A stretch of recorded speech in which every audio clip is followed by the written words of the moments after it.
வணக்கம் மாணவர்களே, இன்றைய அலகில் நாம் ஒரு சீர்திட நிலை என்பது தொடர்பாக இங்கே நமது கவனத்தை செலுத்துவோம்.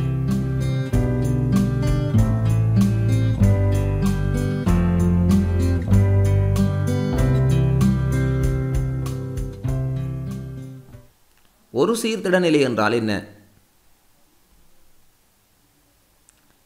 உடலின் அகச்சூழல் நியம நிலையில் பேணப்படுகின்றமை ஒரு சீர்திட நிலை எனப்படும். அவ்வாறெனின் அகச்சூழல் என்றால் என்ன? உடற்கலங்களை சூழ உள்ள இளைய பாய்மமும் குருதி கலங்களை சூழ உள்ள குருதி திரவ விளையமும் உடலின் அகச்சூழலாகும்.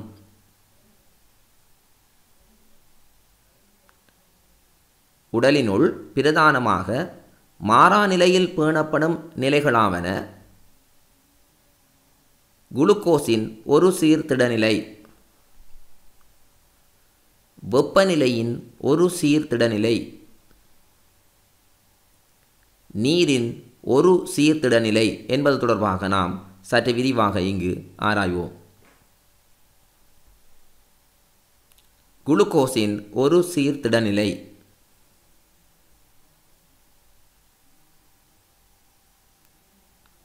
சாதாரண நபர் ஒருவரின் குருதியில் இருக்க வேண்டிய குளுக்கோஸின் அளவு 100 சென்டிமீட்டர் கனம் குருதியில் 90 மில்லிகிராம் ஆகும். குருதியில் குளுக்கோசு செறிவு அதிகரிக்கும் போது அதன் சமநிலையை பேணிக்கொள்ள இலங்ககான் சிறுதீவு கலங்களின் பீட்டா கலங்களினால் இன்சுலின் எனும் ஹோமோன் சுரக்கப்படுகின்றது.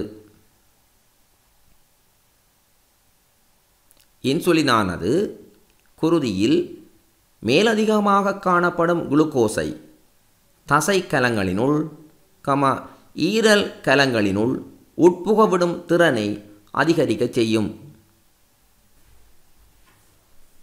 உட்புகும் குளுக்கோஸானது அங்கு கிளைகோஜனாக மாற்றப்பட்டு களஞ்சியப்படுத்தப்படும். அதனை விட மேலதிகமாகவும் குளுக்கோஸ் காணப்படின் அது தோலின் கீழாக கொழுப்பாக சேமிக்கப்படும். இதன் மூலம் குருதியில் குளுக்கோஸின் சமநிலை பேணப்படும்.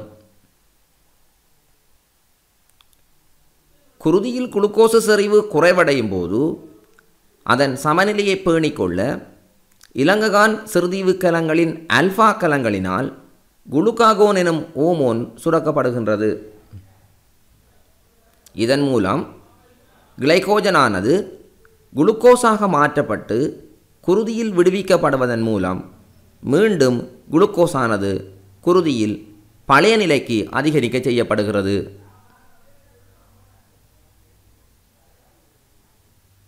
நீரின் ஓர் சீர்திட நிலை. வியர்த்தல், சிறுநீர், மலம், வெளிச்சுவாசம் போன்றவற்றின் மூலம் நீரானது உடலிலிருந்து இழக்கப்படுகின்றது.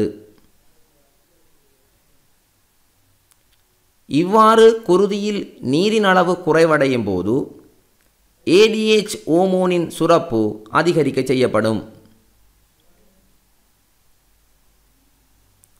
ADH சிறுநீரகங்களில் மீண்டும் அகத்துறிஞ்சும் நீரின் அளவை அதிகரிக்க செய்வதன் மூலம் குருதியில் நீரின் அளவு குறையாது பேணப்படும்.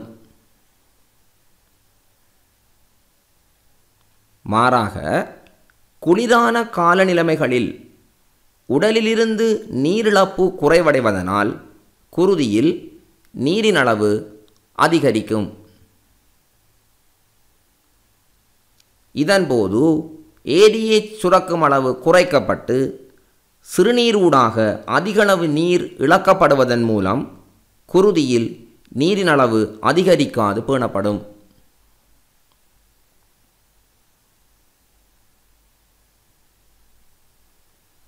வெப்பநிலையின் ஒரு சீர்திட நிலை.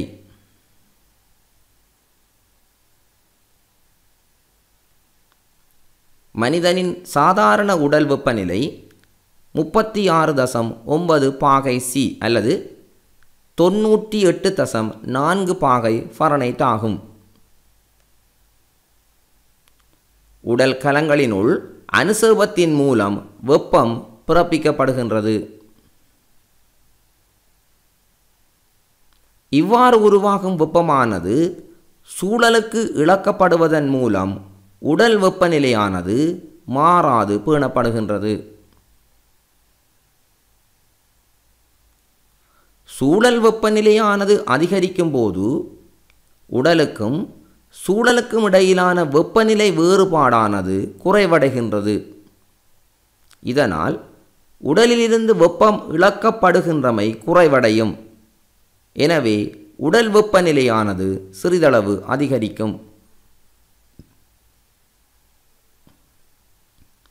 ஆயினும் மூளையின் வெப்பச்சீராக்கல் மையமான பரிவக கீழ் தூண்டப்படுவதனால் பின்வரும் செயற்பாடுகளின் மூலம் உடல் வெப்பநிலையானது மாறாது பேணப்படுகின்றது. தோலின் கீழான குருதிக்கலங்கள் விரிவடையும். வியர்வை சுரப்பிகளிலிருந்து வியர்வை உருவாகும். அனுசேப செயற்பாடுகள் குறைவடைந்து உணவு தேவை குறைவடையும். இதன் மூலம் உடலில் உருவாகும் வெப்பம் பெருமளவில் இழக்கப்படுவதன் மூலம் வெப்பநிலையானது மாறாது பேணப்படும். சூழல் வெப்பநிலையானது குறைவடையும் போது உடலுக்கும் சூழலுக்கும் இடையிலான வெப்பநிலை வேறுபாடானது அதிகரிக்கின்றது. இதனால் உடலிலிருந்து வெப்பம் இழக்கப்படுகின்றமை அதிகரிப்பதனால் உடல் வெப்பநிலையானது சிறிதளவு குறைவடைகின்றது. ஆயினும் மூளையின் வெப்பச்சீராக்கல் மையமான பரிவக கீழ் தூண்டப்படுவதனால் பின்வரும் செயற்பாடுகள் மூலம் உடல் வெப்பநிலையானது மாறாது பேணப்படுகின்றது. தோலுக்கான குருதிக்கலங்கள் சுருங்கும்.